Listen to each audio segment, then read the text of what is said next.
I have watched empires rise from dust and crumble back into sand. I have seen pharaohs claim eternity and dynasties fade like whispers in the desert wind. But there are moments, single ticks of my unending clock, that hold the weight of centuries. Days when the future of this ancient land teetered on the blade of a knife. I am Time, and I want to tell you about one such day, a day you've likely never heard of, when Egypt almost took a completely different path. The year is 1807. The grand mosques of Cairo stand tall, but a shadow of uncertainty looms over the city. The once mighty Mamluk Beys, rulers for centuries, are scattered.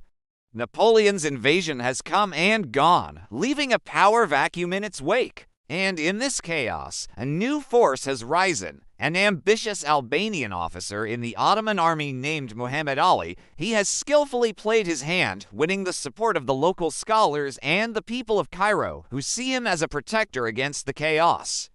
The Ottoman Sultan, far away in Istanbul, has reluctantly recognized him as the governor of Egypt. But recognition is not control. The British, ever watchful of French influence, see Egypt as a strategic prize.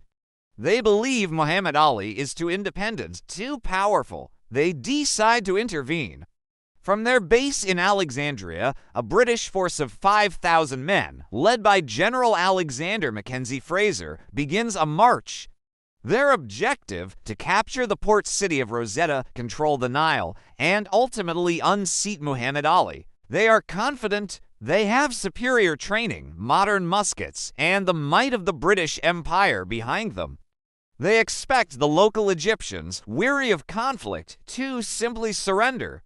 This is where our story truly begins, in the narrow, winding streets of Rosetta. The city is a labyrinth of mud brick houses with intricate wooden balconies.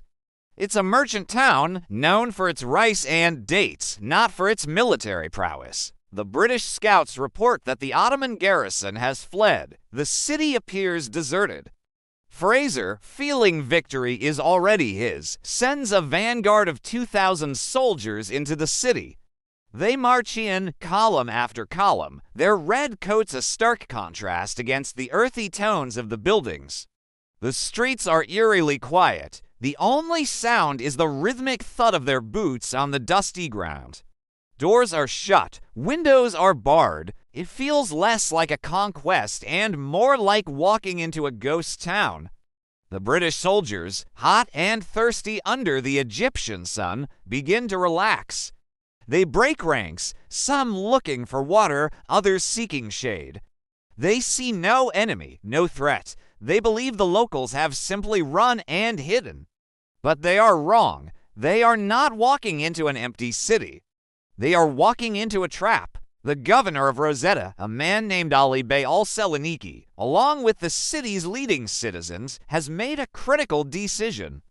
They know they cannot face the British in an open field. Their only chance is to turn the city itself into a weapon.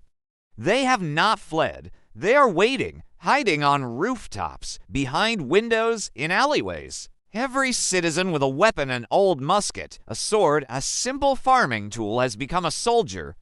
Women and children prepare boiling water and heavy stones. They have given the British the illusion of an easy victory, luring them deep into the heart of the city, where the narrow streets will nullify their numbers and discipline.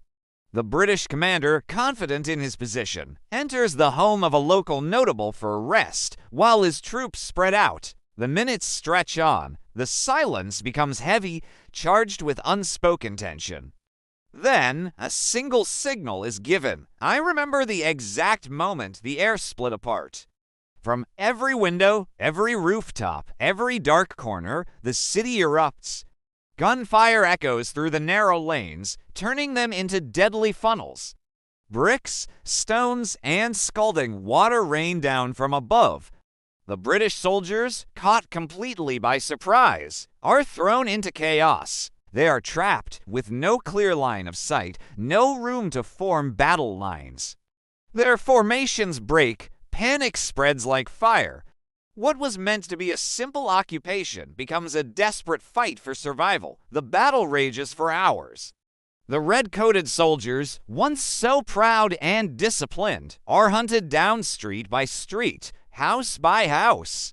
The citizens of Rosetta, fighting for their homes and their future, show no mercy. General Fraser, watching the disaster unfold from a distance, is powerless to help his men trapped inside. The ambush is perfect. It is a brutal, bloody lesson in underestimation. By the end of the day, the scale of the British defeat is staggering.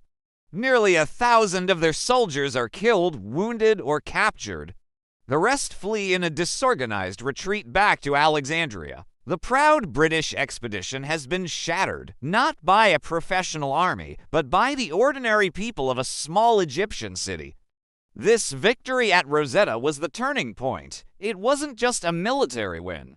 It was a massive psychological blow to the British and an incredible boost for Muhammad Ali. It proved that foreign powers could not simply impose their will on Egypt. It solidified Muhammad Ali's position, giving him the legitimacy and popular support he needed to consolidate his power. This single day, this one act of fierce resistance by the people of Rosetta paved the way for him to break away from the Ottoman Empire and establish his own dynasty, a dynasty that would rule Egypt for the next 150 years and lay the foundations of the modern Egyptian state. History could have been so different had the British taken Rosetta, had they marched onto Cairo and removed Muhammad Ali. Egypt's path in the 19th and 20th centuries would have been unrecognizable. It might have become another colony in the British Empire, its destiny decided in London, not Cairo. The grand projects, the military modernizations, the very identity of modern Egypt that Muhammad Ali forged might never have existed. All of it hinged on that one day in those narrow streets. Today, Rosetta, or Rashid as it's now called, is a quiet city. The echoes of that battle have long since faded. But the spirit of its people on that day in 1807 tells a powerful story. It's a story of resilience, of a people refusing to be pawns in the games of empires. It reminds us that history is not just made by generals and kings, but by the collective will of ordinary men and women in extraordinary moments. So the next time you think of Egypt's history, look beyond the pyramids and pharaohs. Think of the hidden chapters, the moments balanced on a knife's edge, and ask yourself, what forgotten stories of courage are waiting to be rediscovered in the memory of your own land? Thank you for journeying through time with me. If you found this story insightful, don't forget to like, share, and subscribe for more hidden histories.